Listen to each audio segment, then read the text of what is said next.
Est-ce que ça... Eh bien, bonjour, bonsoir à tous. Nous sommes ravis de vous accueillir pour cette masterclass avec Freddy Buache. Je suis très heureux de le retrouver ici à Fribourg, au sortir d'ailleurs d'une projection d'un film consacré à Pierre Rissian. Thierry Jobin a écrit très joliment ceci, parlant de vous, Freddy.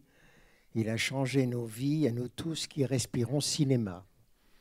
Alors vous avez changé effectivement nos vies par votre activité durant 45 ans à la Cinémathèque. Vous avez fondé par la publication de vos livres à l'âge d'homme, par les critiques que vous avez publiées dans ce qui était à l'époque la Tribune de Lausanne, notamment par vos interventions à la radio, à la télévision. Et moi j'ai envie de savoir finalement ce que le cinéma a changé dans votre vie à vous. Ça a tout changé en réalité. Ça a tout changé parce que, euh, disons, quand j'avais 10... Ah, pardon. Ah, bah, pardon. Voilà. Je veux dire que quand j'avais 18 ans, 19 ans, je pensais au théâtre, j'allais beaucoup au cinéma, mais je ne pensais pas d'ailleurs que je me consacrerais pendant toute ma vie au cinéma. C'est une espèce. D'abord, j'avais travaillé un petit peu de la littérature, j'avais travaillé un peu le théâtre avec Apotello, et là, on avait monté une petite troupe. On avait l'idée de jouer les mouches de Sartre. Puis on avait préparé ça très longuement, trop longuement. Et par conséquent, à un moment donné, comme on devait qu'on devait jouer la pièce pour la Société de Belles Lettres, on était en retard et finalement, alors qu'on avait déjà pris des contacts à Paris, etc., finalement, on était là et moi j'avais lu par hasard un petit texte de Sartre qui était intéressant dans la mesure où c'était un roi qui avait un long nez qui demandait à ses sujets d'avoir eux aussi un long nez. Et là, il y avait une sorte d'histoire sur la vérité et le mensonge. Enfin, voilà. On avait joué ça à Paris, mais peu, peu avant, par hasard, j'étais entré au musée cantonal des Beaux-Arts où il y avait une exposition de la Cinémathèque française. Moi, je ne savais pas ce que c'était qu'une cinémathèque, je n'avais jamais entendu ce mot. Là, j'ai vu des choses, des appareils, des trucs de la cinémathèque, des décors, des bouts de photos, etc. Et j'ai vu quelques films qui m'ont sidéré. Et sortant de là, il y a une main qui s'est posée sur mon épaule. Et ça, c'est un moment particulier de ma vie, justement. Parce que ce monsieur qui m'a posé la main sur l'épaule, c'était Langlois. Et Langlois avait préparé cette exposition au musée des Beaux-Arts. Il connaissait un peu la Suisse parce qu'il était allé à Bâle où il y avait eu à la fin de la guerre, tout à fait à la fin de la guerre, un congrès de tous les cinéastes de l'Europe. Et finalement, je lui avais toujours demandé, après, je lui avais dit, pourquoi es-tu venu à Lausanne? Il m'avait dit, parce que la Suisse, c'est un pays où on mangeait quand même pas mal, alors qu'en France, pas. Et puis j'ai regardé une ligne de chemin de fer qui partait de Paris et qui, sans changer de train, me menait quelque part. Et puis ça m'a donné Lausanne. Et donc j'ai fait cette exposition. Et puis là, comme j'avais vu déjà beaucoup de films, à l'époque des films français, mais italiens ou allemands, qui étaient des films fascistes, et beaucoup de films français que j'aimais beaucoup, il me dit, ce soir, il y a une séance à- à l'intérieur de l'exposition. On passe un film muet qui est présenté, parce qu'il est l'auteur de ce film, par le président de la Cinémathèque française. Alors il dit, c'était Grémillon. Et Grémillon arrive, on avait été boire un verre, naturellement, Grémillon arrive. Pour moi, Grémillon représentait déjà quelque chose d'extrêmement important dans le cinéma français, parce que j'avais vu en 1943, allant presque tous les jours au cinéma pour revoir ce film, un film qui m'a toujours beaucoup frappé, qui s'appelle Lumière d'été, un film où il y a un bal chez un châtelain, et à deux pas de là, il y a une construction de barrage. Il y avait un rapport tout à fait étonnant entre le bal chez le châtelain et la construction de barrages où les types descendaient la nuit, etc. Bref, voilà, à partir de là, je suis allé, quand on allait jouer à Paris avec les Faunets, je suis allé à la Cinémathèque française. À la Cinémathèque française, il y avait là un certain nombre de personnes qui travaillaient. Il y avait là une dame qui était Lotte Eisner. Et puis, il y avait un gars qui m'a dit, mais quand vous êtes à Paris, où est-ce que vous logez? J'ai dit, je loge à Saint-Germain-des-Prés, hein, c'est 48, comme ça. Le gars me dit, mais moi je suis chez ma mère, il y a encore une chambre, la prochaine fois vous venez là. Et c'était Georges Franju. Il travaillait à la Cinémathèque française et avec Jean Pinlevé. Alors, la fois suivante, j'ai allé à Paris, j'ai logé chez lui, et avec lui, j'ai rencontré les amis de Franju, c'est-à-dire toute la série des gens de Prévert, etc. Donc voilà, je suis entré dans cette affaire-là. Et comme en même temps, se déplace, en même temps, on organisait le ciné-club à Lausanne, qu'il y avait l'idée curieuse d'essayer de prendre les archives suisses du film qui avaient été montées pendant la guerre à Bâle, où les trois garçons importants qui voulaient faire cela, à la suite d'une votation, ont reçu l'ordre de ne pas s'occuper de cette histoire des archives du film, parce qu'ils étaient tous les trois communistes.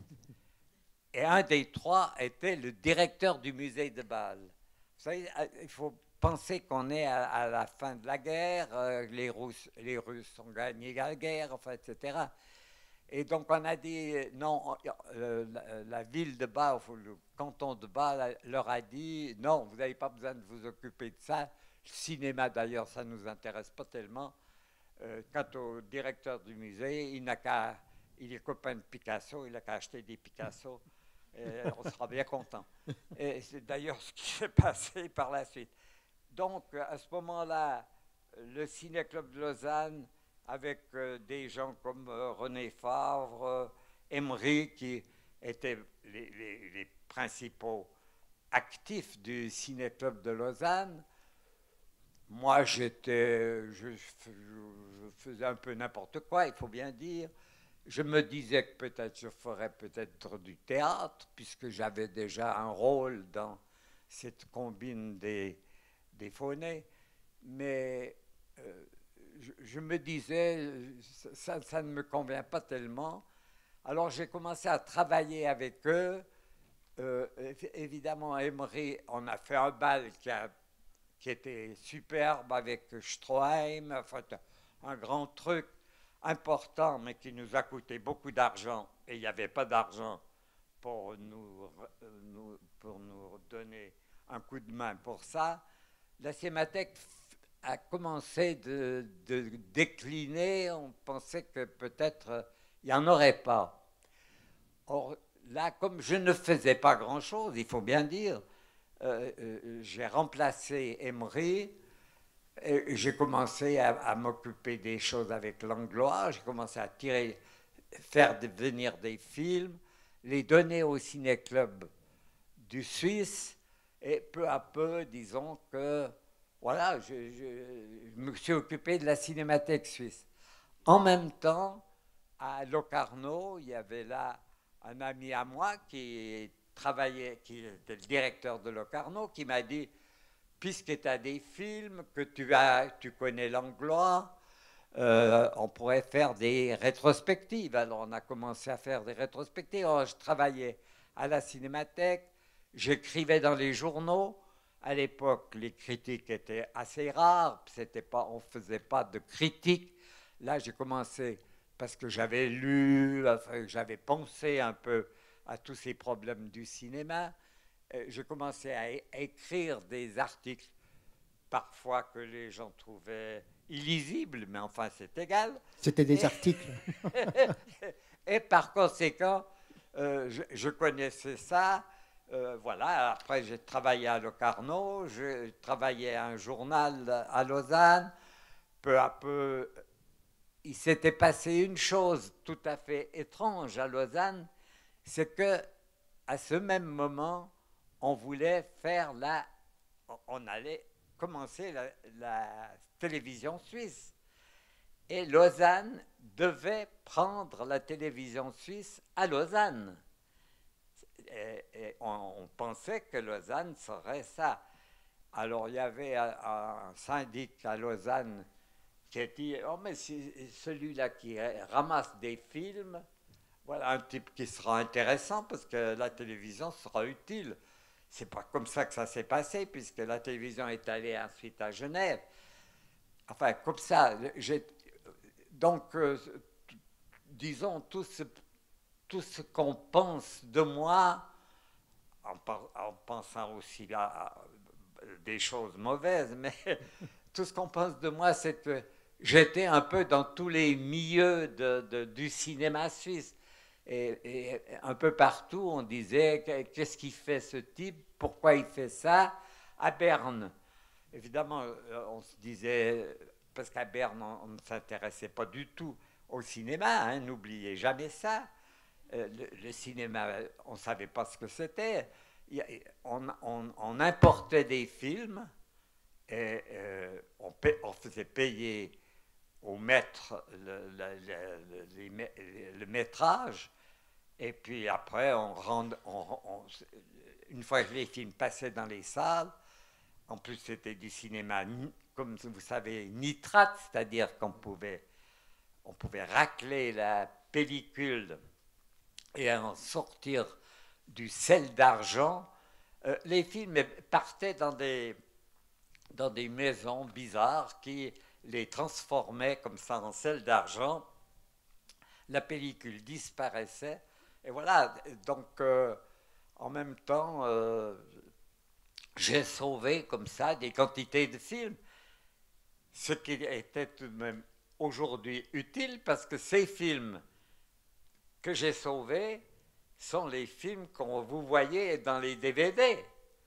Alors je ne parlerai pas du problème des changements du cinéma à ce moment-là qui font que le cinéma qui était en pellicule jusqu'en 1953-54 sur de la pellicule nitrate qui après sera sur de la pellicule acétate, c'est-à-dire qui ne brûle pas.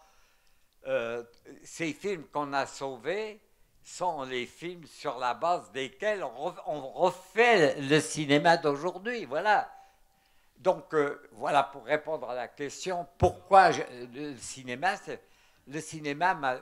m'a tenu continuellement. Alors là, tu expliques pourquoi le cinéma, mais la question que je te posais d'abord, Freddy, parce que tu as été, comme je l'ai rappelé, omniprésent dans nos vies, comme tu l'es aujourd'hui, toujours dans nos cœurs en particulier. La question que je te posais était la suivante. si ton action à la cinémathèque, dans les livres, dans la critique, à la radio, à la télévision, dans les débats, dans les festivals, a changé nos vies, à nous, parce que quelque part, tu nous as appris à regarder, à voir un film, qu'est-ce que le cinéma a changé dans ta vie à toi? Ah ben peut-être que j'aurais peut-être écrit plus. Parce que le cinéma m'a quand même mangé, hein. Il faut bien dire. J'avais toutes ces activités là. Euh, euh, je me suis alors évidemment occupé de la cinémathèque, du ciné-club. Euh, Moi, ça m'a un peu changé ma vie parce que, d'abord parce que j'écrivais. J'allais voir les films et j'écrivais. Alors, on ne pouvait pas tout faire. Donc, j'ai fait beaucoup de choses.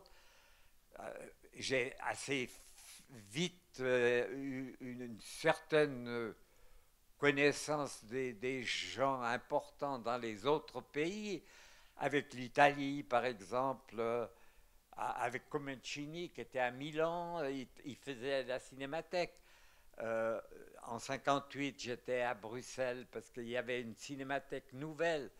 J'allais à Paris tout le temps parce que j'étais devenu un ami très, très, très cher de Langlois.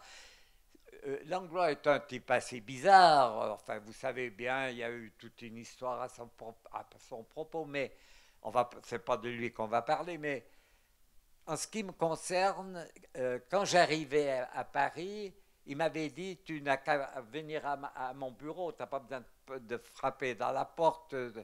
Et je le voyais, j'entrais dans son bureau, puis il me disait, prends un crayon et écris. Puis il me donnait des noms de films. Je ne savais absolument pas de quoi il s'agissait. Il y avait, je sais pas, oui, c'était un film de Loïc Fuller.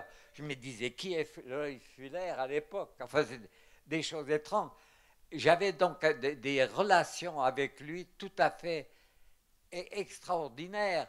Il m'a tout le temps donné des films.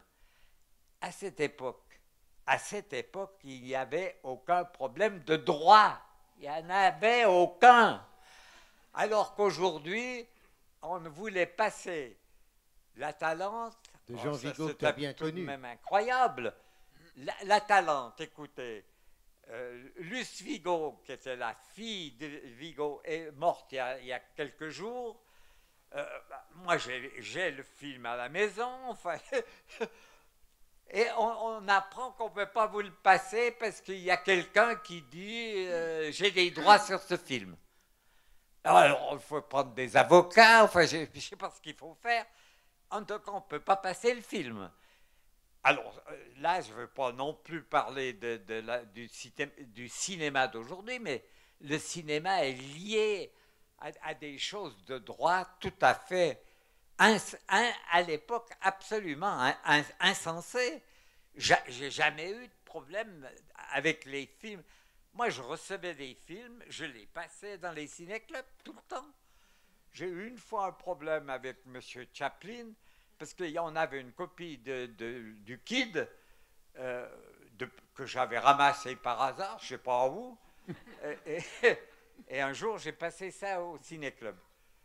Alors, il a fait téléphoner en disant que j'avais pas le droit de passer ce film. Oh, je lui ai dit, écoutez, voilà, j'ai parlé un petit peu avec lui, avec les gens. Puis il a dit, oh, ça fait rien. Puisque vous avez d'autres films, vous pouvez m'envoyer quelques films pour les enfants. Et puis voilà, puis ce film-là, ben, on passe dessus. Une autre fois, il y avait un film français où on m'avait. Un jour, un type m'a téléphoné de Paris en me disant vous avez passé ce film, mais vous n'avez pas le droit. Alors, je lui ai dit bon, et c'était la maison Gaumont. Mais j'ai dit vous savez, monsieur Sédou, je le connais à Cannes. Généralement, il vient s'asseoir derrière moi. D'ailleurs, il me parle déjà quand il est assis. Là, il me parle. Alors, passez-moi le patron. Puis je lui ai dit, il y a un type là qui vient de me téléphoner en disant qu'il y a des problèmes. Il m'a dit non, il n'y en a aucun pour toi. Enfin, voilà. Donc, à l'époque, il y avait une grande liberté dans ce domaine. Et donc, pour moi, pour répondre vraiment à ta question, bah, je me suis occupé de ça. Et puis après ça, je suis allé au Brésil, au Mexique, j'ai fait le Oui, tour du mais monde. Enfin, voilà. Freddy, Voilà. Jacques Audiberti, que tu connais bien, que tu as bien connu, je veux dire, on a tous des souvenirs de lecture de ses textes et de ses poèmes en particulier. Audiberti a dit un jour que l'art rendait la vie plus légère.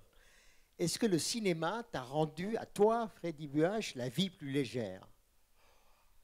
Oh, non, moi, je ne crois pas que ma vie est plus légère à cause du cinéma, parce que je regarde aussi le monde. Et ce que je vois dans le monde aujourd'hui me laisse pour le moins désespéré. Je ne comprends pas ce qui se passe dans le monde. Hein. Euh, L'argent mange tout, absolument tout. Euh, bon, vous me direz que c'est la mondialisation. Certes, c'est la mondialisation, mais enfin, euh, cette mondialisation a une grande importance sur la manière d'être des auteurs de littérature, de peinture, etc. Je ne sais pas, la peinture moderne qui est faite essentiellement dans les prix des tableaux, enfin un tableau de Picasso qui vend des millions, enfin, ça n'a pas d'intérêt. Enfin, je vois pas. Enfin, j'espère que Picasso se retourne dans sa tombe quand il voit ça, parce que c'est pas possible. Le cinéma aussi, mais là, il faudrait parler un peu plus du cinéma et plus exactement du cinéma suisse, parce que ce que j'ai toujours essayé de faire, c'est de faire connaître le cinéma suisse. Et donc là, j'ai tout de suite obtenu l'amitié des premiers cinéastes du groupe 5, par exemple Tanner, Goretta, Souter, des gens comme ça, même les Suisses allemands, Marty, Lissi, Daniel Schmidt. Enfin, donc là, j'ai gagné, j'ai obtenu un certain succès dans la mesure où je faisais encore beaucoup de télévision à l'époque. Je vous rappelle qu'à ce moment-là, la télévision était en direct et pas comme aujourd'hui. Hein, on parlait, on pouvait dire des choses qui passaient à l'antenne, Et qu'on ne pouvait ce pas qui n'est couper. pas le cas aujourd'hui. Enfin, etc., etc. Donc le monde, pour moi, le cinéma ne m'a pas rendu la vie facile. Au contraire, ça m'a plutôt toujours poussé à faire des choses que Mais ça t'a rendu vivant aussi, ça que t'a fait l'État rêver. ne connaissait pas. Ouais. D'autre part, je m'étais marié, encore d'autres, assez tard, mais enfin, j'étais avec une dame qui écrivait, oui, qu'elle écrivait aussi. Donc, on a eu une vie, on s'intéressait au cinéma, à la littérature, aux beaux-arts et tout ça. Ce qui Micro. n'est pas tout à fait le cas aujourd'hui. Là, je donne un cours à l'université. Là, par hasard, je disais, je leur montais un film assez curieux. Bon, et je leur dis, ben voilà, ça peut ressembler à Paul Klee. Et je demande aux étudiants, alors vous connaissez Paul Klee? Personne ne le connaît. Oui, mais la même chose pour Prévert, enfin, etc. Parce qu'ils pensent que en pressant sur un bouton, Internet leur dit qui est Paul Klee. Ouais, mais ça suffit quand même pas tout à fait, hein, si vous permettez. Quand même. Moi je ne suis pas contre la technicité nouvelle qui change tous les jours, etc. Mais quand même, il faut quand même peut-être que la pensée existe aussi et pas seulement des appareils qu'on garde dans sa poche. Tu parlais du cinéma suisse pour lequel tu t'es beaucoup battu. Tu as été militant du cinéma. À propos, pourquoi tu n'as pas choisi pour Fribourg un film suisse? Oh, moi, j'y ai pensé d'ailleurs. Non, mais d'abord, quand il m'a téléphoné Thierry Jobin, là, pour me dire on fait un petit truc pour toi, j'aimerais bien faire ça. Puis j'ai dit non, j'ai pas tellement envie de faire ça. Moi, je vais plus dans les festivals. Je suis un vieux monsieur. J'ai de la peine à marcher. Enfin, je suis un vieux, quoi. Bon, bref. Mais enfin, j'essaie d'avoir un peu la tête qui marche encore un tout petit peu. Et alors, il m'a dit, mais non, mais au moins tu aurais à montrer 2 ou 3 films. Oui. Voilà. Donc, j'ai complètement au déboîté, au téléphone, je lui ai dit, oh ben voilà, voilà des films. Alors, c'est pour ça que j'ai dit un film allemand avant Hitler, un film de Bergman, parce qu'on ne passe pas sans Bergman, un film italien, puis j'ai pris Antonioni, j'aurais pu prendre Visconti, etc., ou Fellini, enfin, etc., ou Scuola, enfin bref, j'ai pris celui-là, et puis à la fin de tout coup, je me suis dit quand même, il faut que je prenne un film américain, et là, je choisis le film de Huston, parce que Huston est un homme que la critique, ce qu'on appelle aujourd'hui les cinéphiles, c'est un type on ne l'aime pas parce qu'il a fait des films pas très réussis. Enfin, c'est égal. Il a aussi fait des films magnifiques. Les Misfits, c'est un film extraordinaire. Enfin, les premiers films noirs qui finissent mal sont aussi des films étonnants. Enfin, bref. Bon, c'est Huston que j'ai un peu rencontré, il m'a beaucoup fait penser à Buñuel. C'est le même genre de type que Buñuel. J'ai beaucoup rencontré Buñuel, un peu par hasard, mais enfin, je l'ai beaucoup rencontré, il venait beaucoup à Lausanne. Et on ne parlait jamais de cinéma, mais j'ai jamais parlé de cinéma avec Buñuel. Vous parliez de quoi alors? Mais on parlait des fleurs, du monde qui va mal, etc. Mais jamais il m'a dit j'ai envie de faire un film où je raconterais je ne sais pas quoi. On ne parlait pas de film. Alors de temps en un jour, de temps en temps, je lui disais quand même, on devrait aller. Un jour, je l'ai emmené à voir un film. C'était Roma de Fellini. Puis j'ai dit, Roma, c'est quand même un film qu'il faut voir, parce que c'est bien. Et puis après, on est sorti du cinéma, il m'a dit, oh là, c'est bien parce que les prêtres qui viennent à vélo et tout ça, c'est assez drôle, c'est très bien. Et puis je l'ai ramené à Ouchy, et puis il dormait, et on a pu reparler de ce film. Puis beaucoup plus tard, quelques années plus tard, il m'a dit, tiens, je me rappelle de ce soir qu'on a vu Roma de Fellini. Eh bien, je suis rentré dans ma chambre, j'ai écrit une carte postale à Fellini en lui disant, ah, j'ai vu Roma, c'est vraiment très bien. Et il me répond, il me dit, eh bien, Fellini, il m'a répondu. Alors, voilà nos conversations. Non, mais pas du tout. Voilà. Mais tu as eu beaucoup d'amis parmi les cinéastes, Oui, non, mais j'en ai des eu gens qui beaucoup. ont Mais compté. je dirais surtout sur les Suisses. Parce que Non, mais des gens comme Théo Angelopoulos, par exemple, dont tu aurais pu tout de même choisir un film. ah, Le oui, non, voyage des mais, non, comédiens. mais non, bien sûr. Non, mais j'ai connu beaucoup de cinéastes parce que le rôle, c'est peut-être un peu moins le rôle d'aujourd'hui des directeurs de cinémathèque.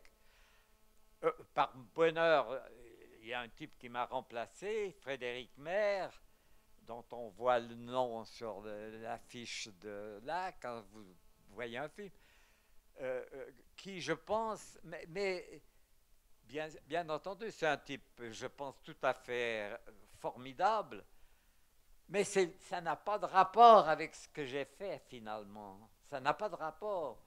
Euh, euh, la preuve, c'est qu'il y a des films qu'on ne peut pas passer, par exemple. Enfin, donc, il doit se battre, il doit se... Autre. Moi, je ne me suis pas battu comme ça, voilà. Et en Suisse, il y a quelqu'un qui s'occupe de Pro Helvetia, même fribourgeoise. Euh, pour, alors, je connaissais un peu les possibilités de la Suisse par Pro Helvetia, parce que Pro Helvetia avait été fait pendant la guerre pour soutenir un peu la culture suisse. Mais elle ne s'intéressait pas au cinéma. Oh, c'était la culture suisse où elle pouvait s'intéresser au cinéma en faisant des films d'armée. Hein, il y avait voilà, le général Guisan était à la tête de l'armée. Voilà. Mais on ne faisait pas ça. D'ailleurs, une fois, même assez tard dans ma carrière, je suis parti au Japon pour Pro Helvetia. Et ils m'ont dit, voilà, vous passez des films. Je dis la liste des films. Alors, c'était des films sur la guerre. Alors, j'ai dit, mais enfin, quand même. Et je travaillais bien avec la cinémathèque japonaise, Madame Kawakita. Et, et alors, là, il y avait le film de Daniel qui venait de commencer avec Ingrid Kaven. J'avais mis ce film avec les autres. Et j'ai dit à Madame Kawakita, on fera une séance officielle avec un film suisse de 1944. Bon, ça va, mais on va faire une séance avec la presse, avec le film de Daniel. Et c'est comme ça que Daniel a été connu au Japon, qu'après il a été tourné au Japon. Enfin voilà, c'était des trucs comme ça, c'est des choses. La même chose avec le garçon de Locarno, où quand j'étais à Locarno, j'allais à Prague, j'allais à Varsovie, j'allais même à Moscou. Et puis là, je voyais les films des écoles et tout ça. Et évidemment, c'était très très mal vu. À Berne, ben, qu'est-ce que c'est ce type, ce Suisse qui va à Varsovie, encore à l'époque stalinienne ou presque Staline, juste 2 ou 3 ans après la mort de Staline. Oui, mais là, on pouvait discuter avec quelques types. Il fallait bien regarder la tête qu'ils avaient, qui étaient ces gens, comment on pouvait parler. Et par exemple, quand j'étais à Prague, j'ai vu un film de l'école qui était un film de Forman qui s'appelait L'As de Pique. Et j'ai dit ça, on va prendre ça à Locarno. Oh non, on ne peut pas avoir ça parce que d'abord le film n'est pas fini. J'ai dit comment je l'ai vu, moi, il est fini. Moi, non, il y a encore des choses à voir. Alors on peut à ce moment-là discuter avec un type comme ça. Et le film est venu, ça passait encore à Locarno dans le grand jardin du Grand Hôtel. Et je l'ai vu avec Forman qui me tenait dans la main parce qu'il se demandait comment ça allait être reçu à Locarno. Et finalement, il a eu le Grand Prix, il est rentré à Prague. Et après, il y a la carrière de Forman, finalement. Et vous pouvez lui parler. Quand il est venu à Zurich il y a 3 ou 4 ans, il a dit, je suis venu parce que là, il y avait mon premier film est passé à Locarno. Ce travail je l'ai été le faire comme ça, en douce. Malheureusement, c'était l'époque de la guerre froide. Et évidemment qu'en même temps, on disait du mal de la Cinémathèque. On a dit assez longtemps. Alors ça a été difficile. Pour le cinéma suisse, il a fallu rappeler, enfin je vous rappelle la chose, en 57 ou 58, je ne me rappelle plus, il y a eu une votation. C'était clair, on disait la Suisse peut-elle donner un peu d'argent pour le cinéma, pour le roman, le théâtre, etc. Oui, mais pour le cinéma. Alors il y a eu une votation. Uri, Schwitz, Unterwald ont dit non. Mais les autres ont dit oui. Et la bataille avait commencé avant parce que la Suisse allemande, à l'époque, était pour donner de l'argent pour les documentaires, mais pas sur la fiction. Ah non, pas pour faire de la fiction. Et finalement, ça a passé. Alors, la première subvention de la Cinémathèque, c'était 63, 30 000 francs ou 40 000 francs, je ne me rappelle plus. Voilà, c'était vraiment pas beaucoup. Mais en même temps, la télévision avait un directeur qui a dit on pourrait faire les films, les passer dans les salles et les passer à la télévision après. Comme ça, ils peuvent essayer de gagner leur vie déjà dans les salles. Et dans ce domaine, notamment les trois que j'ai dit, Tanner, Suter, Goreta, ont été les premiers à dire voilà, on va essayer de faire ça. Et donc ça a marché. Et j'ai donc été, ça c'est vrai que c'était des amis proches, très très proches. C'est des gens que j'ai accompagnés. Et avec lesquels tu parlais cinéma.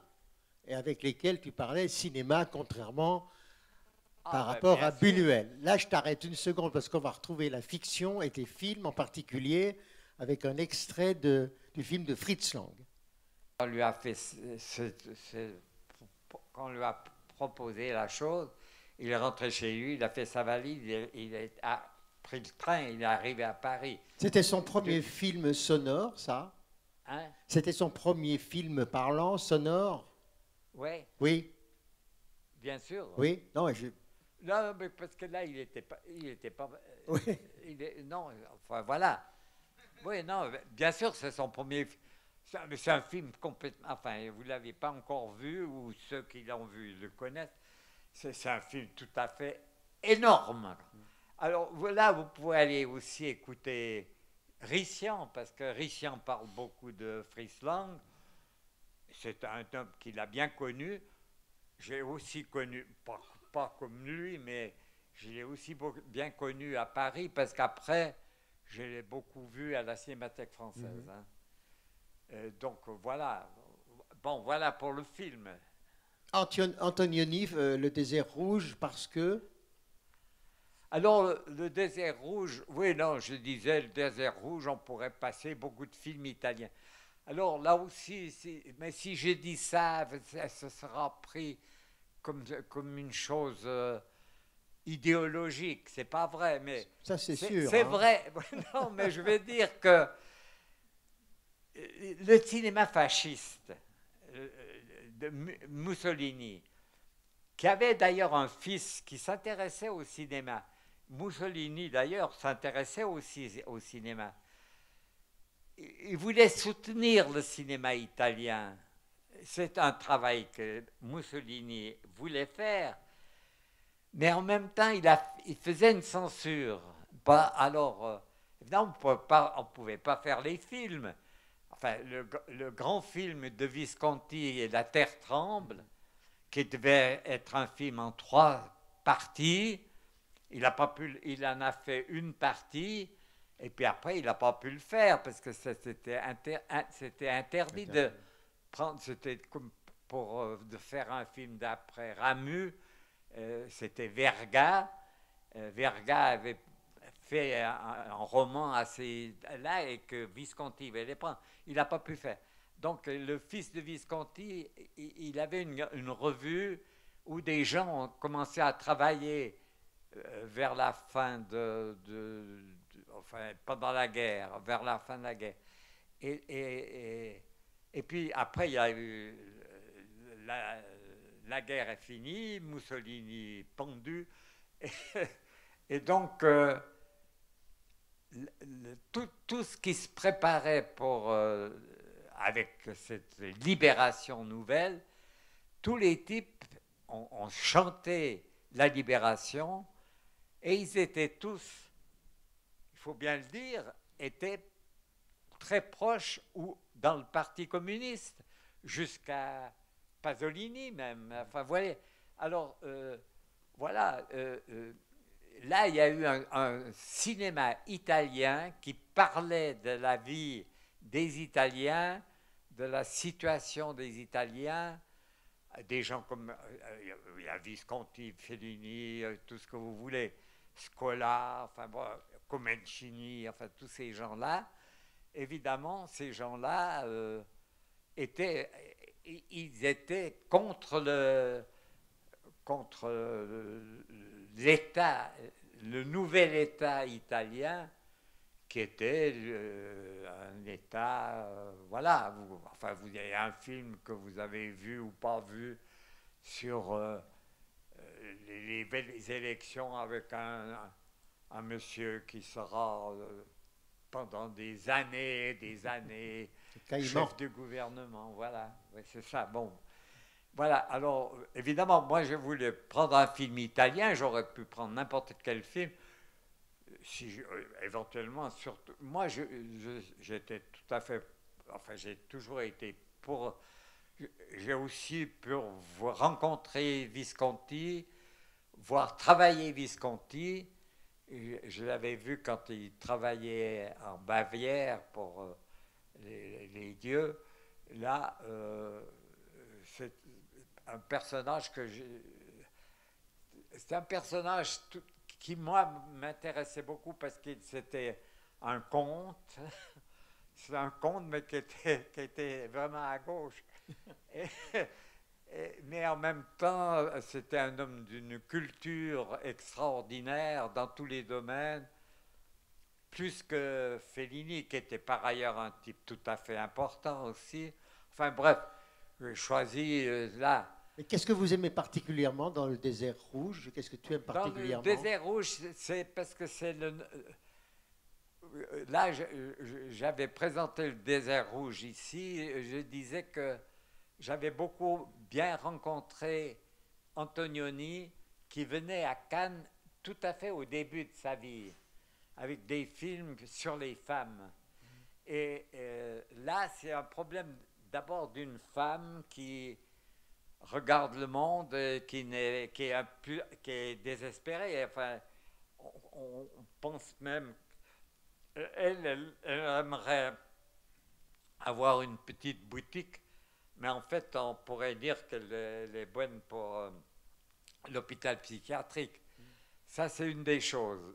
C'est aussi le délitement d'un couple.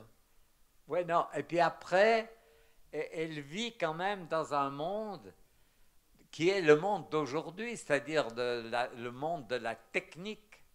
Des cheminées qui fument, des machines extravagantes, des ouvriers qu'on envoie à l'étranger, etc. Il y a un type qu'on envoie à l'étranger, et il dit bon, on y va quand même, et puis il dit mais j'espère que là-bas on peut lire la vie sportive. Enfin, c'est un film comme ça où il y a des pensées comme ça d'Antonioni. Enfin, tous ces films tiennent à un certain nombre de pensées. J'aurais pu prendre la notée, enfin, etc. Ou l'Aventura, parce que j'avais pensé à l'Aventura d'abord, parce que je m'étais dit, je prendrais l'Aventura. Et l'Aventura, j'avais vu ça à Cannes. Le film a été chahuté, mais incroyablement à Cannes. chahuté. On a dit, mais qu'est-ce que ça veut dire? C'est rien du tout, ça ne représente rien du tout. Parce que c'est l'Aventura, c'est l'histoire d'une fille qui n'apparaît pas à l'écran. Alors, qu'est-ce que c'est que cette histoire de quelqu'un qu'on ne voit pas? Voilà. Alors, on disait, il est nul, ce type. Aujourd'hui, on se rend compte que c'est un homme sensible, fort en architecture, dans les cadrages extraordinaires, dans Blow Up aussi, enfin, etc. C'est un type tout à fait d'une grande sûreté. Et il a aussi, enfin, il a fait beaucoup de choses très importantes. Et au début, donc, il faisait surtout les premiers films. Il Grido, c'était un grand film aussi, mais c'était mal connu. Mais c'était un type tout à fait étonnant. Voilà. D'où, là, je ne sais pas ce qu'on a pris de... Eh bien, tu vas voir, c'est les images donc de Carlo Di Palma qui sont des images foudroyantes dans ce film. Ah bon? Ouais. Eh ben oui. Alors, voilà, extrait de Je ne sais pas ce qu'on va... Du désert rouge, voilà. que vous pouvez voir donc ici au Festival du film de Fribourg. Ouais. Dit que les sous-titres étaient en français, parce qu'on est avec quelqu'un qui a des droits sur ce film et je pense que le monde entier parle anglais, donc voilà. Bon, il nous reste environ 5 à 10 minutes à être ensemble. Peut-être que vous avez des questions ou envie d'intervenir dans cette conversation avec Freddy. Oui, Dommage. parce que là... Juste un mot, Freddy, juste un mot à propos des deux autres films que tu as choisis, à savoir Cris et chuchotements de Bergman et donc le film de John Huston, qui sont deux films finalement qui traitent de la mort. Oui, ben oui, parce que évidemment que le cinéma ne fait pas beaucoup ça, mais enfin quand même, il y a beaucoup de films qui parlent de la mort et que la mort, normalement, ça devrait intéresser quiconque vit. Voilà, c'est donc le film de Bergman a un grand intérêt parce que c'est un film qu'il a écrit, comme toujours, c'est lui qui a écrit lui-même. On peut retrouver dans Bergman, surtout dans Fanny et Alexandre, un peu sa propre vie, et son rapport au monde. Mais enfin, comme il était fils de pasteur, on se posait des questions de savoir quel était son rapport, par exemple, avec le christianisme. Et dans le film que j'ai choisi, ce film qui avait eu pas tellement de succès, pas beaucoup de succès, qui est un film très simple, qui met en personne une mort, quelqu'un qui va mourir, et ses deux sœurs. Il prend un autre parti que le parti, si vous voulez, du christianisme lui-même. Il a remis la question du christianisme souvent dans ses films, pour ou contre, enfin, etc. Et dans le cas particulier, là, vous me direz qu'il y a peut-être quelque chose qui pourrait quand même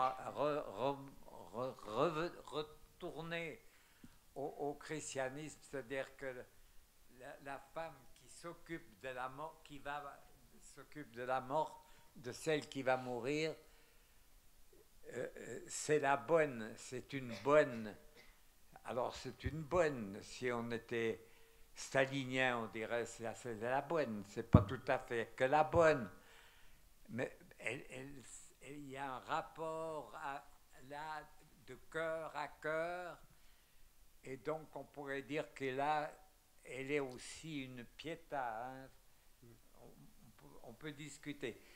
Et d'ailleurs, c'est ça l'intérêt de Bergman, c'est qu'il ne pose pas vraiment la question du christianisme.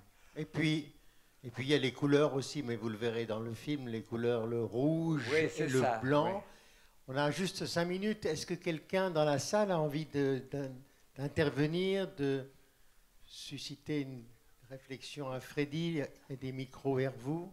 Voilà, monsieur ou madame, je vous Moi, vois. j'aurais juste une question. Je suis arrivée un peu en retard, peut-être vous en avez parlé.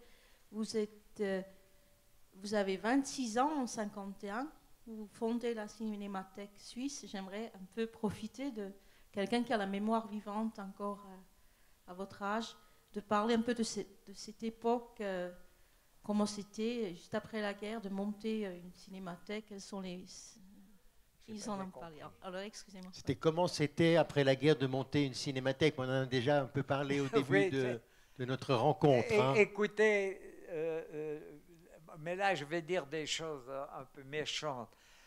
Vous comprenez, là en 1945, on avait 20 ans. Si on avait 20 ans en 1945, ça veut dire que quand on avait 14 ans, 13 ans, 14 ans, 15 ans, on était dans notre adolescence, on commençait notre adolescence. Dans un pays, il faut bien le dire, qui était au moins culturellement complètement perdu. On était perdu. Donc, on se battait. Mais je n'étais pas tout seul. Il y avait beaucoup de types qui étaient, dans mon cas, qui avaient 22 ans ou 18 ans à ce moment-là. On se disait, mais la Suisse était très exactement comme il y avait, on éteignait les lumières. Et on éteignait les lumières dans les cerveaux aussi. L'obscurcissement. C'était un pays affreux, il faut bien dire ça. Pour les jeunes gens, c'était un pays affreux. Alors, après ça, on pouvait partir à l'armée, faire une école de recrue ou pas, mais il y avait des types qui étaient jeunes, je pense surtout à Belles Lettres, parce que ça, c'était des étudiants qui lisaient déjà. Moi, j'ai lu Sartre en 1943, et là, ça ne correspondait pas du tout à la Suisse. Il y avait quelque chose d'autre. La philosophie nous emmenait ailleurs que sur le sapin vert avec le général dessous. Moi, c'était très compliqué, ça. Alors là, il fallait se battre. Donc arrive tout à coup la paix.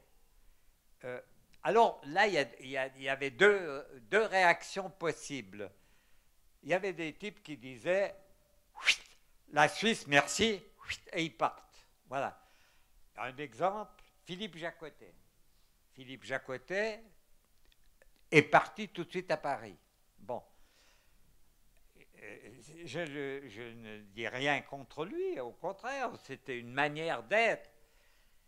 Nous, j'étais dans une équipe de gens comme Apotello, avec un autre type qui s'appelait Gortz, ou André Gortz, enfin ça vous dit rien, mais c'est un type qui après fera une carrière extraordinaire.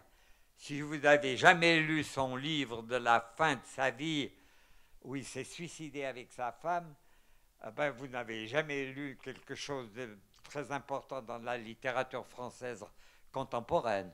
C'est un livre absolument formidable. Et alors... le titre. Hein? Le titre du livre. Ben c'est du nom de sa femme. Ouais. Voilà. Non, alors moi, je l'ai évidemment, c'était un ami à moi. J'ai beaucoup travaillé avec lui. Moi, je n'étais pas philosophe, mais enfin, je lisais ça, je lisais son truc avec lui, etc. Il y en avait quelques-uns, alors là, on reprend des gens comme de l'époque. Favreau, à l'époque, c'était Favreau qui était président, il y avait Gorce, il y avait Apotello, il y avait plusieurs types comme ça, Clavel, enfin des types comme ça. Et ceux-là, on avait une idée, nous autres, on avait une idée, c'était de ne pas partir à Paris. Alors qu'on n'était jamais allé voir en Suisse, on n'était jamais allé de Lausanne à Évian, on ne pouvait pas sortir de la Suisse. Hein? Alors, évidemment, nous, on a dit, mais qu'est-ce qu'il faut faire? Il faut essayer de faire des choses. On pensait peut-être un peu bêtement, on va faire la révolution. Ouais, c'est un peu difficile de se lancer ça comme ça, mais on disait, on pourrait faire quelque chose. Et ce qui nous avait paru extrêmement important, vraiment, c'était les cahiers vaudois. Les cahiers vaudois étaient contre la littérature de Genève, où il y avait des trucs à Genève, mais les cahiers vaudois, c'était les premiers textes de Ramur, les grands textes de Ramur, c'était des gens comme Edmond Gillard, etc. Et on disait, et il y avait dans les cahiers vaudois, en 1918, il y avait une chose quand même extraordinaire, c'est l'arrivée de l'histoire du soldat avec Stravinsky. Ah ouais, ça c'est pas n'importe quoi quand même, hein? Parce que là il y a un Russe, un faux Russe, enfin qui a quitté la Russie, et là l'histoire du soldat nous paraissait une chose importante pour différentes choses. Parce qu'il y avait un type qui parlait de ça dans le spectacle en 18, c'était Élie Gagnebin, qui était un type, un géologue, mais qui était un professeur d'université exceptionnel. Et il y avait un type qui était là, qui jouait le diable, qui s'appelait Gilles, enfin, etc. Nous, l'histoire du soldat nous avait paru une chose très importante. Et donc, après, il y a... Bon, oui, ça nous avait paru important. Et quand ça avait été repris tout à fait au début je crois, juste après la guerre, il y avait encore Gilles, il y avait encore Gagnebin, et il y avait le fils de Michel Simon qui jouait aussi. Enfin, à ce moment-là, nous, on a dit, on va essayer de faire quelque chose du pays. Et c'est ainsi qu'il y a eu Freddy Buach, que je suis contraint d'arrêter, parce que tout à l'heure, il y a une séance dans cette salle. Freddy, bon.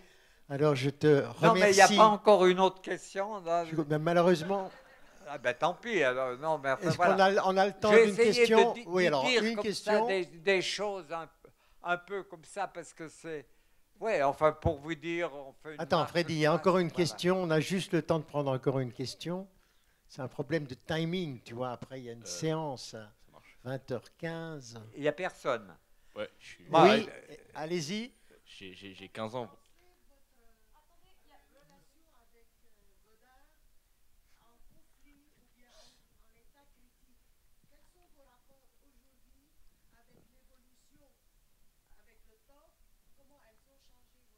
Quelle relation avez-vous avec le temps qui est passé ou qui passe avec Godard?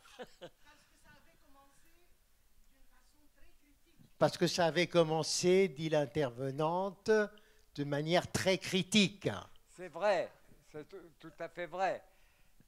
C'est-à-dire, je connaissais ces deux sœurs. Je connaissais un petit peu, je savais qui il était, mais je ne connaissais pas très bien. Je connaissais ces deux sœurs. Et bon, et puis je connaissais le type qui l'a emmené au barrage de la Grande Dixence, où il a fait un premier film dans des conditions un peu bizarres. Il avait volé des choses, enfin voilà. Et je m'étais posé des questions sur ce type, et j'étais un des premiers à voir ce film qu'il avait fait. Il y avait du Bach, moi, sur des trucs de technique. Je trouvais ça pas fameux. Enfin, je trouvais ça pas fameux. Puis après, j'ai un peu suivi ce qu'il a fait, j'ai dit des choses pas bien, ça c'est vrai, et même surtout sur À bout de souffle. J'ai même À bout de souffle, le succès d'À bout de souffle m'énervait de différentes façons, parce qu'il y avait Aragon qui avait chanté mais Sartre aussi avait trouvé ça bien. Moi, j'avais écrit des articles très mauvais sur Jean-Luc. Par ailleurs, je le connaissais un peu, et il en avait des bonnes relations. Il ne m'a jamais dit tu dis du mal de ça. Après, je l'ai beaucoup vu, je le vois un peu moins parce qu'il veut voir personne, mais j'ai beaucoup reparlé de ça. Je pense que je me suis un peu trompé, encore qu'il y a tout un côté d'À bout de souffle, notamment, sur un certain succès parce que c'était la nouvelle vague, enfin, il y avait... Bon, bref, les journaux s'occupaient beaucoup de ça. Alors j'en ai reparlé avec lui. Après, il est parti de Paris, il ne supportait plus Paris, il est parti à Grenoble.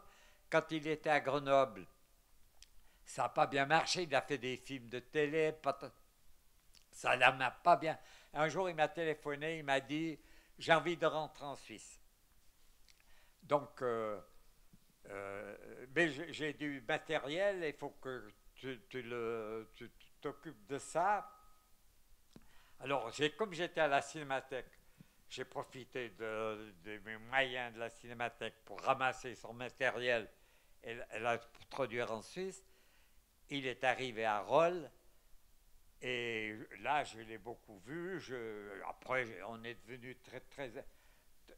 C'est un homme que je vous dirais au maximum que c'était un ami extrêmement cher, et pour moi très cher, et pour moi son œuvre, après j'ai beaucoup revu les films, j'ai un peu changé mon avis sur les films, mais quand même il me semble que Sauf qui peut la vie, c'était un grand film suisse, et ça je le dis encore, et j'ai donc avec lui des bonnes relations. Il me téléphone, je lui téléphone, on ne sait pas très bien ce qu'on doit se dire. Comment tu vas? Pas trop mal. Et toi? Moi, pas trop mal. C'est tout ce qu'on a à se dire. Ouais, à la prochaine, salut. Voilà. Mais c'est un... Enfin, puis en même temps, j'aime bien Anne-Marie qui est avec lui. Donc là, parce que c'est vrai, en plus il a fait un film à mon sujet. Bon, Lettre à Freddy Buach, oui. Ouais. C'est quelqu'un qui a des qualités extrêmes. Hein. C'est un type d'une... Parce que c'est vrai qu'avec les comédiens, il peut être très méchant. Là, quand il travaille, mais c'est un type d'une gentillesse extrême. C'est un type doux, gentil avec les autres et gentil avec son chien. Bon. Monsieur Buach, il y aurait encore une question d'un jeune homme de 15 ans. On pourrait encore poser cette question, est-ce que c'est OK?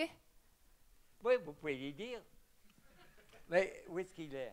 Il va la poser, je lui passe le micro. Ah bon? Alors, oui, bonjour. Déjà, j'ai 15 ans, donc j'ai mais il faut bien parler. Tu me dis quoi? Parce que je suis un peu sourdingue, là. Allez-y. J'ai très peu de culture à mon actif, mais quand je vous écoute parler, une chose qui m'a marqué, c'est de voir que vous êtes assez déçu du présent de ce qu'on vit maintenant vis-à-vis des jeunes. Alors, moi, ce que je vais me demander, c'est qu'est-ce qu'un type comme vous dirait pour l'avenir d'un jeune homme de 15 ans? Que diriez-vous, que dirais-tu de l'avenir, pour l'avenir d'un jeune de 15 ans, à partir du moment où ce jeune homme a estimé que tu étais un peu négatif par rapport au temps que nous vivons? C'est pas joyeux, hein. Je pense que c'est pas joyeux. Non, mais moi, je ne suis pas contre la jeunesse qui arrive. Il faut qu'elle sache aussi faire ses travaux. pour aller contre peut-être ce qui reste, qui peut-être les attend, parce que est-ce que le monde va aller dans le sens qu'on voit arriver? On voit ça très très très bien. Trump en Amérique, regardez les hôtels, les cliniques, l'argent qui gagne tout par petits morceaux, mais les entreprises internationales qui se mangent les unes les autres, etc. Je veux dire que là, pour les jeunes, ce sera très compliqué. D'autre part, là, je reviens sur mon ami Gortz, parce que là, il a montré plusieurs choses sur qui on pourrait changer le monde d'une certaine façon, mais il faut que la jeunesse s'y mette. Quand vous voyez ce qui se passe en France, on se demande comment ça se passera, comment ça s'est passé aux États-Unis. Je veux dire, c'est pas simple. Hein. Je pense que c'est facile de dire, moi je note 2 ans, je m'en fous de ça, c'est pas ce qui va se passer. Mais moi je pense que les gens de 15 ans ou 20 ans, aujourd'hui, le monde qui les attend n'est vraiment pas joyeux. Hein. Ou bien alors il faut choisir d'aller... De regarder la nature, de vivre autrement. Ouais, mais ça ne suffit pas qu'il y en ait 1 ou 2 ou même quelques couples qui vivent autrement. Non, mais il faut choisir Freddy, il faut choisir la résistance, tu sais ce que c'est. Ouais. Voilà, il faut choisir la résistance. Je vous remercie beaucoup, Freddy, Thierry. Je vous remercie de nous avoir rejoints pour cette conversation avec Freddy Buach. J'ai eu beaucoup de plaisir à retrouver ici à Fribourg. Il y a un jeune homme de 48 ans qui a 12 ans ou 10 ans dans sa tête, parce que, comme on disait tout à l'heure à midi, il faut continuer d'être enfant pour rester passionné de cinéma. N'est-ce pas, Freddy ? Ouais. Vous avez réalisé tous les deux un rêve. D'abord, merci à Patrick Ferlat, parce que j'avais envie de revivre un de ses petits déjeuners. Ah. Peut-être pas celui de 1994, juste après le Festival de Cannes, où Tarantino avait gagné la Palme d'Or pour Pulp Fiction. Mais merci 1000 fois d'avoir redonné ta voix. Merci à toi. Qui est une voix qui, comme la tienne d'ailleurs, est une voix qui a construit aussi ce festival. Je pense que l'approche de la culture, l'émotion qu'on cherche, elle vient aussi du fait qu'on vous a entendu parler, ou qu'on t'a lu, ou qu'on t'a suivi. Et je te remercie. Je te remercie, Patrick, d'abord. Quand j'ai appelé Freddy, et il l'a souvent dit, en disant mais que voilà, il voulait faire un hommage. Je veux pas d'hommage, je veux montrer des films. Moi, j'ai envie quand même de lui faire cet hommage, de vous demander de vous lever pour l'applaudir.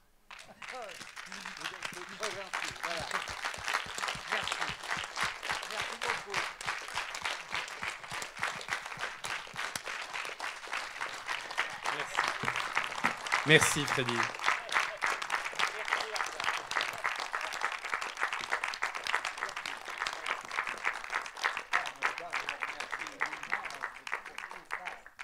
C'était très bien, voilà.